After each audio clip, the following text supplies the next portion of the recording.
माननीय प्रधानमंत्री महोदयांना एक निवेदन मी दिलेलं आहे माझ्या वतीनं आणि आमच्या दोन्ही उपमुख्यमंत्र्यांच्या सहीने हे निवेदन आम्ही त्यांना दिलेलं आहे आणि त्यांना एकूण महाराष्ट्रातल्या पूर परिस्थितीची सगळी कल्पना मी दिली, कशा पद्धतीचं नुकसान झालेलं आहे त्या संदर्भात सांगितलं आणि त्यांनाही विनंती केली की आम्हाला NDRFच्या माध्यमातून भरीव मदत करा आणि जेवढी जास्तीत जास्त मदत करता येईल तेवढी मदत आपण करावी। त्यांनी देखील त्याला सकारात्मकता दाखवलेली आहे आणि त्यांनी सांगितलं आहे की लवकरात लवकर तुमचा प्रस्ताव येऊ द्या, तो प्रस्ताव आला की आम्ही त्याच्यावर कारवाई करू आणि जेवढी जास्तीत जास्त मदत करता येईल ती मदत करण्याचं आश्वासन देखील माननीय प्रधानमंत्री महोदयांनी त्या ठिकाणी दिलेलं आहे।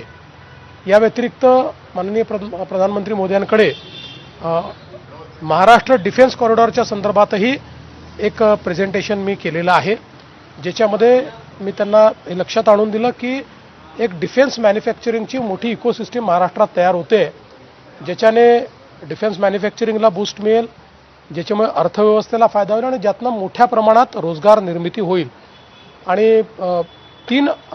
ठिकाणी हा कॉरिडॉर आपल्याला करता येईल हे आपण त्या ठिकाणी दाखवलेलं आहे। ज्यामध्ये पहिल्यांदा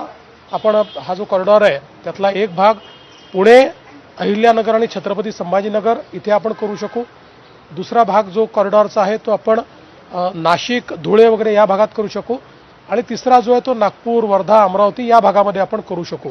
तर अशा प्रकारे तिन्ही ठिकाणी तो कसा होऊ शकेल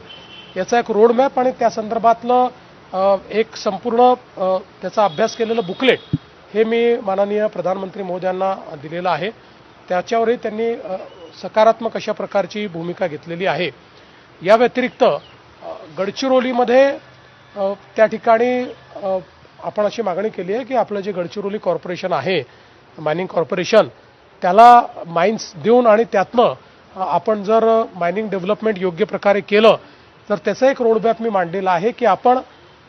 देशातलं सगळ्यात स्वस्त स्टील तयार करू शकतो आणि चायनापेक्षा देखील कमी रेटमध्ये आपण स्टील तयार करू शकतो आणि यासोबत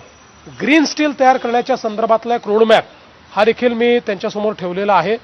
आणि मला असं वाटतं की त्यालाही त्यांनी अतिशय सकारात्मकतेनं तो सगळा विषय घेतलेला आहे। त्यातनं जे काही आपल्याला गडचिरोलीला एक प्रकारे स्टील हब तयार करायचा आहे आणि देशाची स्टीलची गरज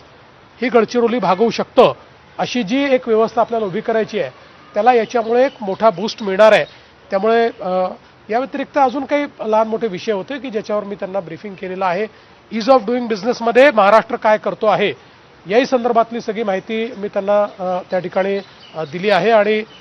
कशा प्रकारे आम्ही आता अधिक सुलभता आणण्याचा प्रयत्न करतो हे देखील मी त्यांच्यासमोर प्रेझेंट केलं।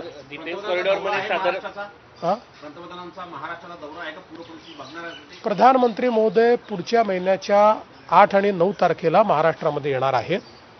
पूर परिस्थितीच्या संदर्भात आत्ता तरी अशा प्रकारचा दौरा नाही।